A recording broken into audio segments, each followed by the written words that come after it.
Hello everybody, welcome back to part 2 of the Itch.io game reviews. Today we're going to be doing some horror games. Most of them are text-based, so we might only get through about 3 or 4, but hopefully we have to get through all of them in the very short time span we have. So let's start with A Man Outside. It's a very good itch horror game. I've played it before. Not done it on camera, I don't think, so we're doing it again. And I'd like to point out that some of these games I'm going to purposely fail on for the sake of being funny and to get through time, like stuff like this. And it's like a vocab type thing. I know all the answers. I'm not dumb. I'm going to fail on purpose. So all credits go out to these people here. You know, all those people there. If you want to get the real game experience, go check them out. Wrong one. Stop. Stop it. But let's get in the video. The game, I should say. Easy. Buzz. So I will let y'all read that yourselves. I was gonna read it for you, but, you know, kind of lazy.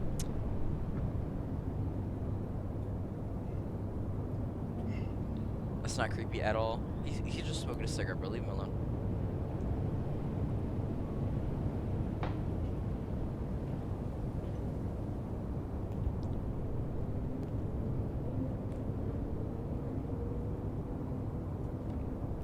Bro, that man didn't do nothing to you. Not a damn thing. Oh, and that's what I clicked, but okay. Mild cuss warning. I'll probably be cussing during this entire video, so yeah.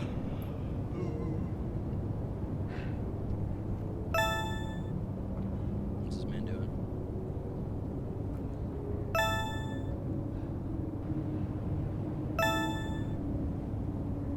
As far as when I've only gotten the bad ending because I purposely got every single one wrong, so I'm gonna try to get most, if not all of them right this time.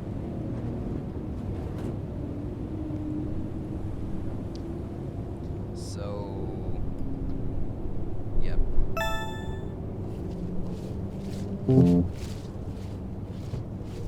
Sure do. I hope my audio's not crap again, because last time it was crap, and, well, you know. I will be getting a better microphone, headset, all the works sometime soon, but for now, kind of just gotta deal with what I got. Shallow, not deep. Hey, what are you doing out there? Stop that. Stop whistling. It's annoying. But yeah, so pretty much this entire game is just I'm some random chick doing a vocabulary study while there's a creepy dude outside my house following me, because that's what every person does when there's a creepy dude outside their house trying to kill them, right? Right, everyone? Good.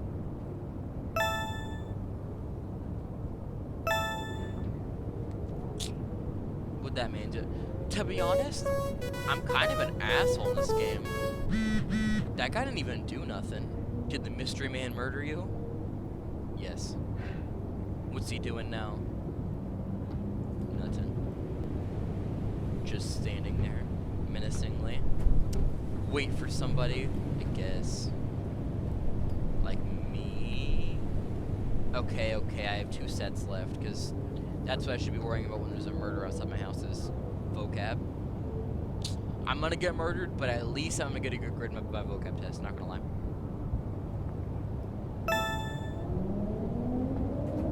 Concealed, hidden. What are you doing out here? Stop that.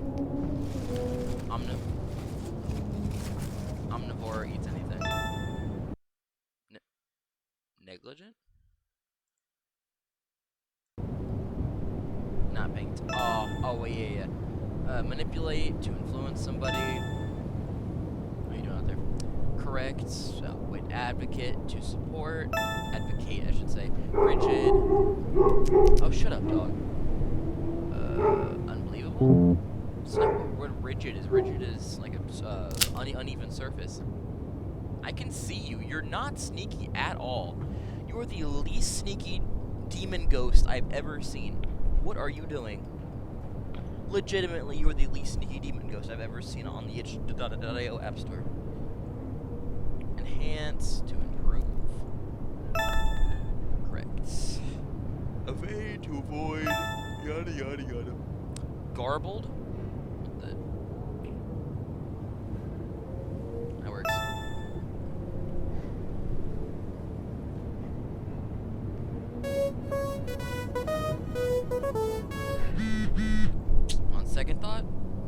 still alive? Oh wait, shit, go back. He's still alive? Dude, he's trying to hide. I mean, if you call that hiding, I guess. But hey, I digress. You should call your mom. She's still at work. I don't know what to do.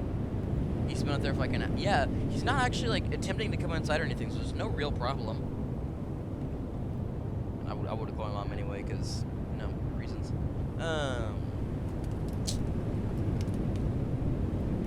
Start set C, obviously.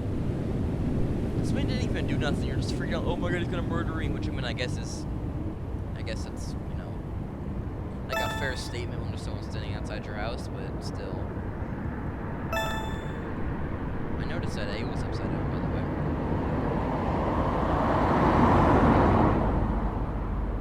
Bro, where do I live? Two nicely deep-rooted trees, and then just a sidewalk that, not like a slant or anything, it just goes into the middle of the road. That tree would definitely hit a super tall car. I can't be anywhere near like a city. I have to be somewhere rural, you know what, I don't care. I'm way too tired for this. But that brings up the point. Why is he, like, if I'm in a rural area, then why is it such a big deal if my neighbor is like just trying to chill out on my porch? Like that means we probably know each other. But I mean, again, I digress. Obsessed. That's not what obsessed is, but okay. Endure to get through something. Obsessed is not to be haunted by something. What are you doing? Correct. Oh. Deceived to lie.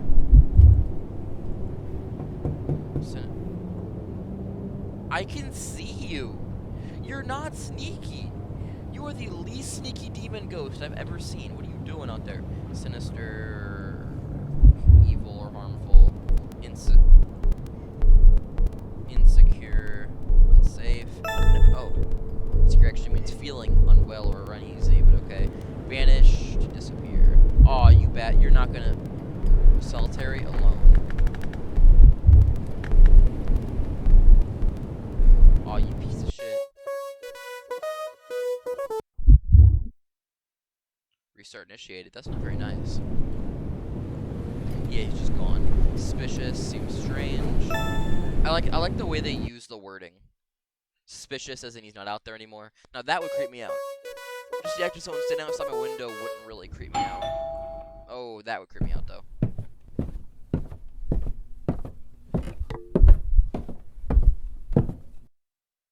I mean, good thing I live in Texas and I have a gun, but I mean, you know, again, I digress.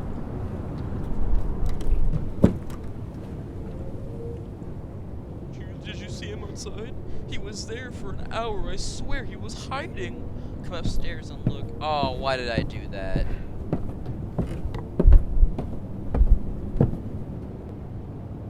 Like, I don't know, but I could see him through my window the entire time. Which means he could probably see you staring at him. Man was just trying to smoke a cigarette. You're just looking through your window directly at him. Oh. He's very dead. Oh. Barely. Good ending, barely. Well, I'd give that a solid 7. I'd say I tried out yourself. It's pretty good. Obviously, I played it on super easy mode, so yeah. Next game we're gonna be playing is See You Later. All credit goes to these people here. Enormous thanks to everyone who read the rough draft version. Yada yada yada. Pause it if you want to know who made the game. I'm going to go back and play it. I'm starting to give credit to all the games I play, so hopefully I don't get sued. This piece of work documents a real experience, and the what-ifs, it contains a number of graphic sections, so viewer discretion is advised, and describes experiences and issues that may be distressing. If you're unsure about these themes and issues, consider... clear trigger warning. Trigger warning. Don't know what, don't know why, but trigger warning. Let's go. Probably epilepsy. It's late. The house is quiet. The kids are asleep. You should be asleep too. You're not asleep. You're in bed. But every night, you're autonomously. You're semi-autonomously scrolling through the infinite replenishing feed of messages and information through the glowing rectangle of your smartphone. You've read the articles. You know full well what artificial light and electronics does to your sleep, but the drawl of the internet usually overrules that by some distance. Next to you, your wife is similarly engaged in her own distraction. Your eyes are starting to get tired, which you take as a signal to put the thing down and get some sleep. You're thinking about it, then you suddenly notice a flurry of activity on social media. Something about something going on in the city. A bang? An accident maybe? No details, no actual news. Just busybodies speculating every time it was like this during the riots a few years ago. You remember arguing with a lot of people about it. Scroll through some posts. Ooh, okay, I'm gonna scroll through some posts to get some more content. Curiosity gets the better of you. You start looking at the tweets. Oh, I'm using Twitter. Damn. Something about a bang, a noise, an accident. It could literally be anything. It's always nothing. People are guessing and starting rumors already based on no actual information. What does that sound like? No updates from anyone actually nearby, which is always telling. Idiots. Post a message of your own, go to sleep. You know what? You should say something. Fuck it. You're right. Accidentally, some kind apparently happening in the area situation. Idiots are already posting misinformation about and conjectured. Shut the fuck up. Something I would post.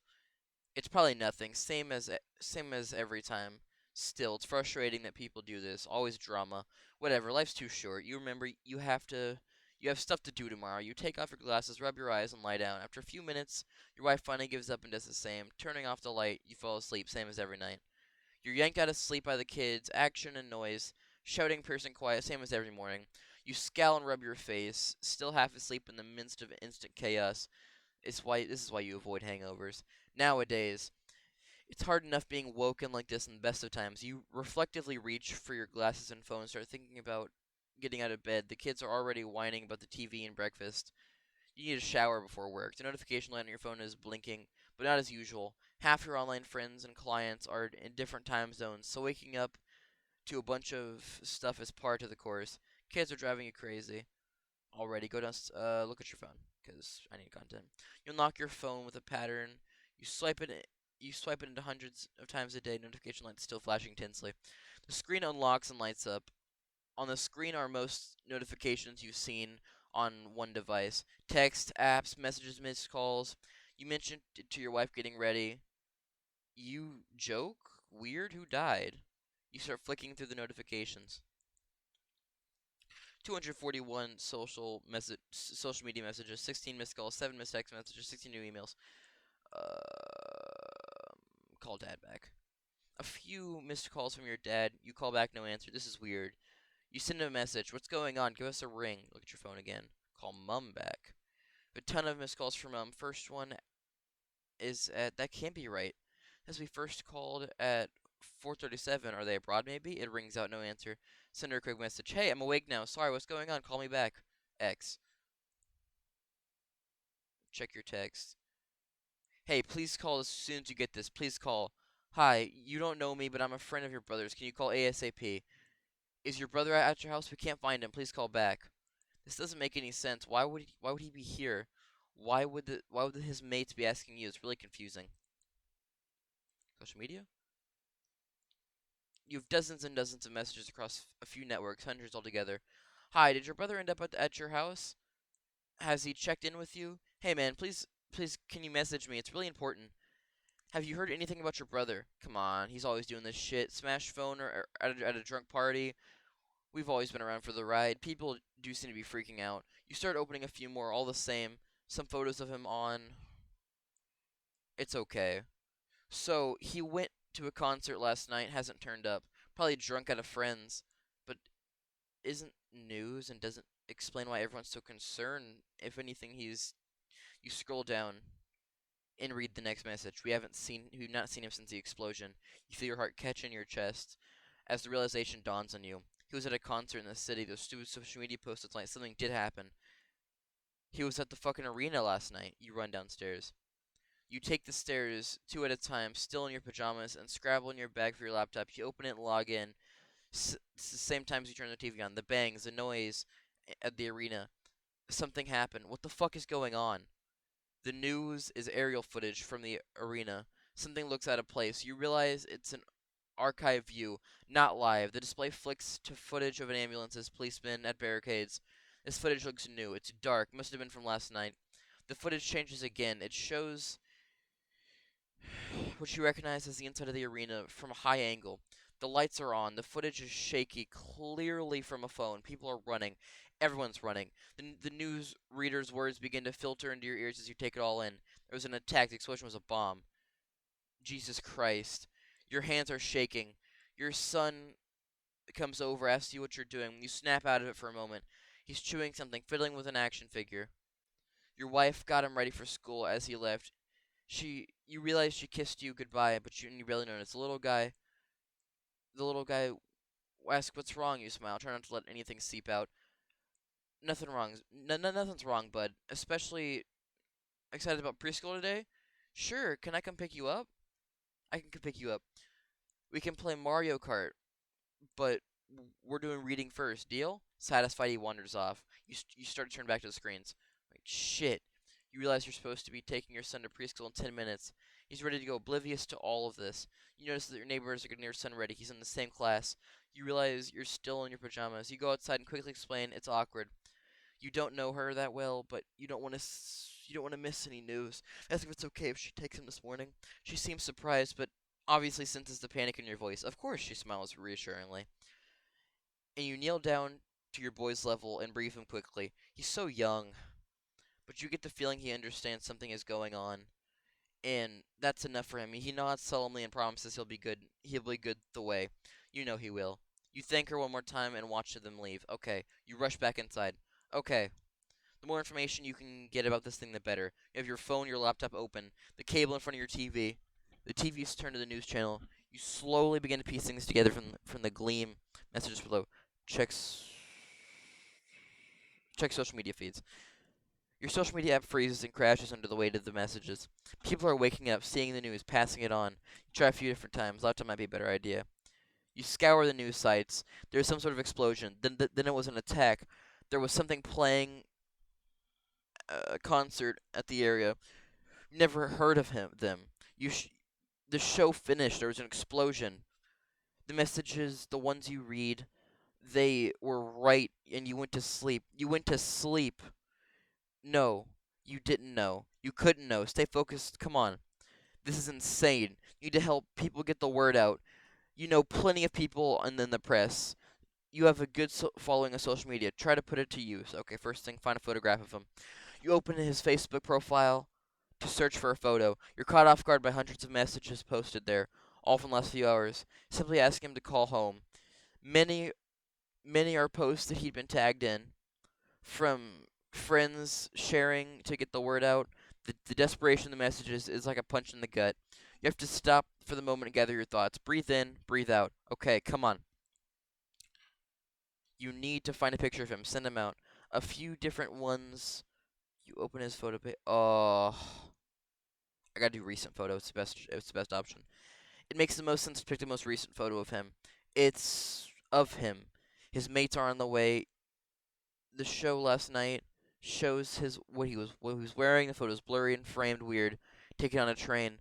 They're drinking wine and grinning. Oh, wine. That's a weird thing to drink on a train.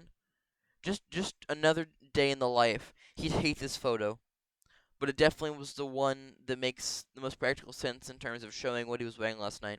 So copy a photo, open your social media, write a post.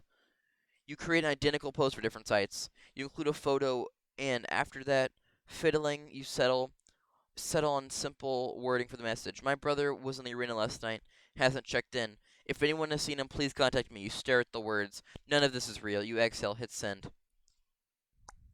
Within seconds, a message is picked up and shared by dozens of people. Dozens upon dozens of people. You post the same message on a few different networks, and then email a quick note with the same to a few friends, local and international press. Replies and messages start to stream in from friends and strangers. Everyone's saying the same thing. Thoughts and prayers. We're thinking about you. He'll turn up, man. There's not much you can do right now, so pick up your phone and start trying to get a hold of your family again. You feel isolated, useless. Maybe your mom has her phone on you. You should try to noise the door. You drop everything and run over. You're unsure who to expect, the police, the family. Realizing you're still in your pajamas and a t-shirt, you open the door. There's nobody there. But you heard the noise again. Ignore it. Go back inside. Lockdown. You have better things to do. You take one last look around. There's definitely nobody there. You head back inside, continue shifting through the messages, flicking through the feeds and channels. You're lost on the screen when your phone rings. So, finally, you take a deep breath, pick it up. She sounds relieved to hear your voice, not as relieved as you are to hear hers. She quickly explains what's been happening, and a clear picture finally starts to form. There was so much you didn't know. You get the short version. She's currently with your stepdad, and your dad and stepmom, as well as some of his friends. The police set up a huge emergency zone at the local football stadium where the families of the missing have been taken. Detailed descriptions of him have circulated in the hospital's emergency services outside. Right now, right now, there's not much else to do except wait. She says the police have been amazing, even though it's been so difficult. She and your dad have spent a long time answering questions about his characteristics, last movement, any identifying marks. It sounds noisy where she is. Everything happens so fast. Everything is still happening so fast. She says there's dozens of people missing. She sounds so utterly exhausted, voice cracking, and devoid of any color. She sounds helpless. I'm gonna go with what I would say at the moment if I was freaking out. Ask what the fuck you should do. Feel so helpless. Well, what do I do? She replies instantly with this question. Go and be there with your sisters. They're at our home. You need to stay together. We'll keep you as up to date as we can. She's right. You're going crazy here. You need to. They need you. You need them. Your mom has to go. Someone needs her for more information. She tells you not to panic and reassures you'll keep in touch closely. Your phone goes quiet, notifications and messages silently lighting up the display. You take a deep breath in and let your slowly and slowly let your eyes close. Come on, go. You snap of the thoughts feeling wailing and busy packing rucksack with laptops, chargers, and essentials. Get in the car, drive. You arrive at your parents' house. The driveway is strangely devoid of cars. Of course it is. They're at the stadium. You go inside. Your sister's in the living room, gather on the TV, glued to the photos that as you've all been days so far. This is a fucking television show. You swap stories and speculation and make awkward, wildly inappropriate jokes about what might have happened. You're trying to laugh through this together in some way, but deep down you feel this is underprinted by a shared sense of dread about what's going on. After a while, someone goes to get food from across the store from across the street. Kettle goes on, cup of tea are disturbed, drank and refilled. The TV offers no further information, and time over, you notice the reports are looping, reiterating the facts that you've already been given, and refreshing questions unanswered. Notifications and messages continue to pour in. You stay glued to your laptop, answering and reading, and hoping for any meager crumb of an update of someone. The volume of well wishes, but you're guiltily frustrated that you've sat through the noise of any practical info. The phone rings. Mom, again, any news? Make one request. I want you guys to come here and be with us. The request catches you off guard. What does this mean? Why? Why now? I'll call you back. You speak to your sisters. This sounds really intense. Would you be adding to it? Would you just be adding to it? You keep it through her. You keep it in your head. What if she wants you there to tell you the worst? Would she do that in person? Probably. Fuck. You call her back. Tell her you aren't sure. You tell her, of course, you'll be there, and start thinking about car arrangements for you all. She surprises you, cutting you off mid-sentence to inform you that the police car is already on our way to pick you up. You smile to yourself despite the decision was made long before the phone call. She's effective at that. There isn't much time. You tell her you'll be seeing her soon to hang up. You need to get ready. After so many hours of staring at television screens, it feels weird to all- you're all of a suddenly moving and preparing to leave. You're worried about what's going into what you're getting into, but it feels like you have something happening in a weird sort of way. Ugh, sorry. As you gather your things and try to rearrange the house back into its pristine state. It would have had been in this morning regardless. It's almost funny, but you can't imagine your parents coming back to an untidy room regardless of what happens. You're shoving stuff in the bin. There's a loud, authoritative knock at the door. By the time you get to it, your sister's open already. There's a policeman standing there. Like so many things today, it stops you in your tracks a little bit. There should be no reason that your parents' quite suburban house should have ever had a man in a neon jacket and a stab vest at your door. Over the shoulders, you see is parked a massive police estate car outside on the road. You're almost intimidated by its presence, but he breaks the illusion by smiling at you, saying hello. You snap out of it, invite him in. The police is friendly, incredibly patient with you. As soon as he begins, you speaking, you realize he's not just some random police officer. This kind of specific thing is clearly his job. He greets all specialties by name warmly and confidently. He explains clearly what's about to happen, making sure to calmly answer our questions despite the warmth of his manner. He's also very clearly operating on a deadline and steers us quickly into what's obviously a standard issue script for the people he has to support all day. He gets extremely specific about making sure we've remembered phone chargers and medicines, all the sort of thing. Almost without realizing you're ready to go, the policeman confirms you're all set and leave the house, locking behind you. Get in. You sit in the front seat. Strange experience. Never been in a police car. Certainly not the front of one. It's a big, roomy car, but feels small for where you're sitting. The dashboard in front of you is heaving under the weight of buttons, radios, and screens, and all sorts of equipment you can't identify. The policeman gets into the driver's seat, covering himself in a huge array of imposing-looking gear to what looks like a protective vest. He starts the car and slowly pulls out of the drive and turns into the road. For a few minutes, you travel at a regular traffic speed. You settle in for the ride. You're about to speak. When he reaches out and flips over a couple switches, controls siren turn on the outside of the car, muffled inside, but you know how loudly they must be. You can see the blue lights reflecting off the car in front of you who's moving rapidly out of the way. It all seems a bit excessive. You don't fully understand the need for those lights and sirens. About to ask, when he puts his foot down, the accelerator of the car roars into life. You're pressed into the seat as he guns the engine, and within seconds, the car is pushed to absolutely breakneck speed. So pressed into your seat, your hand clenches the side of your seat as you speed down the road. The velocity you're moving is terrifying. It is insane to you that a car should move faster on a regular road. He is in complete control, weaving in and out of traffic lanes, part in front of you with the siren blares. For a while, you can't understand why he's taking the route he takes, seemingly driving into strange directions and shifting the position on the road constantly. You realize after a while he's not driving around where the traffic is, anticipating traffic massively in advance, driving around where the cars will be. You can't even begin to keep up. He's clearly in perfect control of the cars despite its high speed. You're still terrified. Check to see if your sister okay. Turn around, your sisters are pressed into their seats too while the car hurtles down the road. Noise deafening. You manage to mouth the words, "You okay?" at them. They attempt to smile. They smile and nod back, but look as scared as you are. Speak to the policeman. You ask the policeman a few questions about the way he's driving.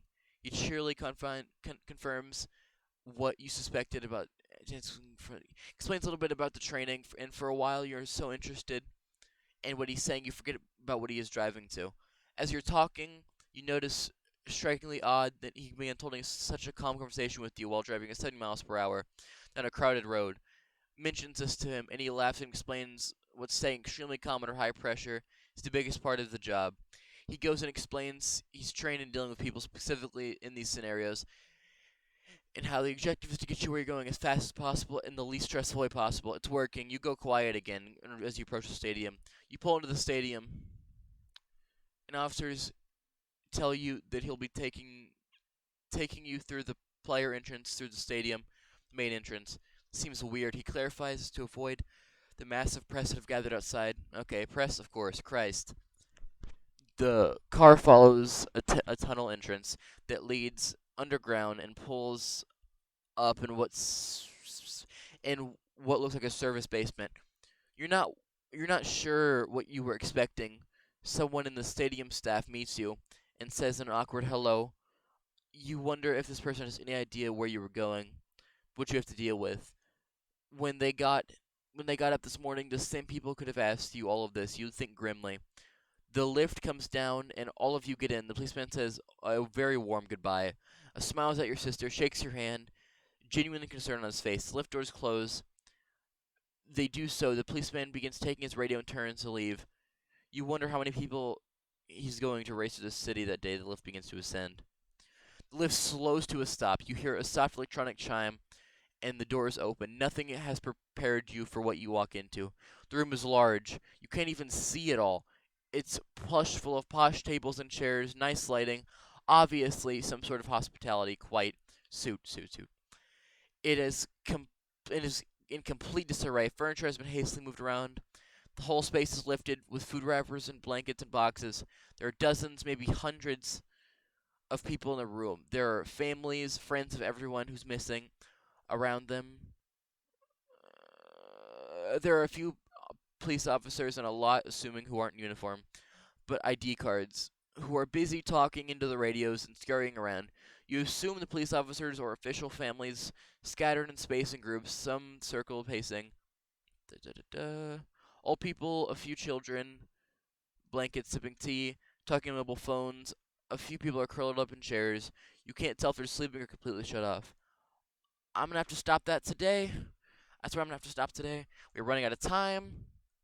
And if I want to get to any of the other games, I'm going to have to stop here. I will make a part 2 on this video, on this certain game one day, but it's going to have to wait for now. I did not expect it to be that long. Thought it was going to be relatively short. But that one's on me. I'll make a part 2 on it eventually. Trust me. Headphones recommended? No shit. No.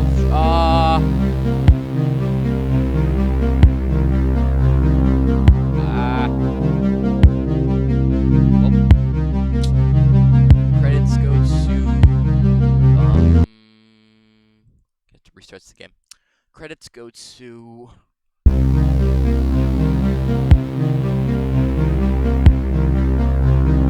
on this game, that's what this fucking credits go to. Jesus Christ.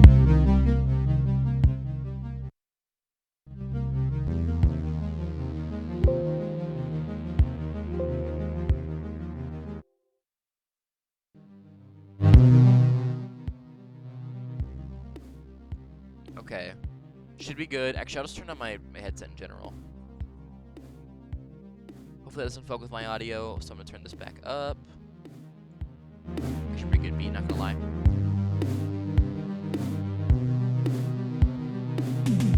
All credit goes to Haiti. Not gonna try to pronounce that 'cause it's gonna sound racist. Let's play the game.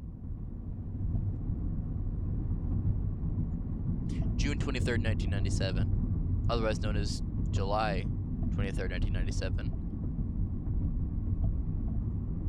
It's been 24 hours. Well, yeah, probably a little bit more than that if it's 1997.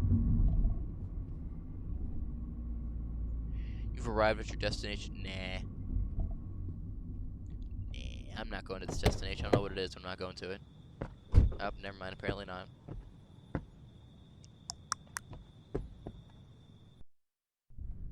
Oh. Turn that off. Cannot. I mean, I don't know why I would. Press E to interact? Why would I interact with anything? And why are flashlights so ass in indie horror games? Turn on the light. Guess that's my answer. Go make myself some soup. There's no need to check these. I need to head downstairs to the office. Nah, I need soup.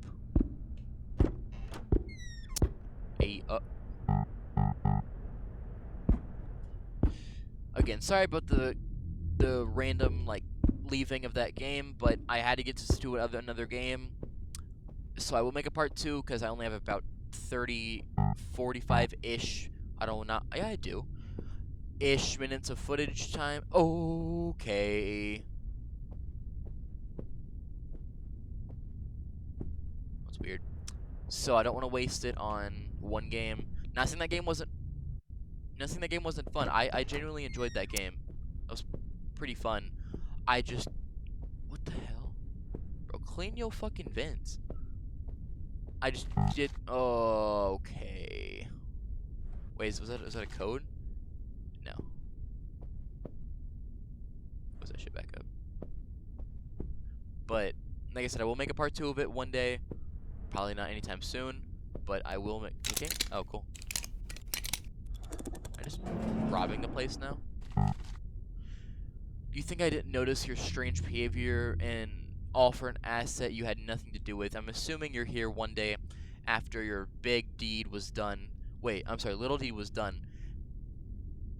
And after all, you only succeeded in doing it because I knew you didn't have the strength to run away. So I sold it for 100 grand, and the bills are in the drawers around my house, and they're all for you because you're such a good friend.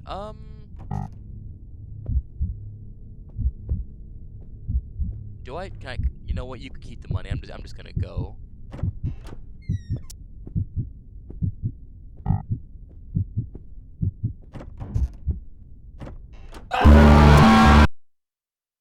Fair enough.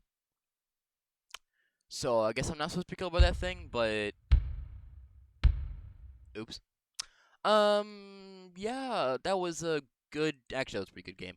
But I'm gonna stop the recording now because I'm gonna run out of space on my everything. If you would like to see if you would like to get the credit for your game or whatever, comment on the video. I'll put you in the description. If not, then you know what? It's not my problem because I did credit everybody. If you would like to see the credit, you can pause the video when I put on the credits. But for now, I'm gonna end the video here. See ya.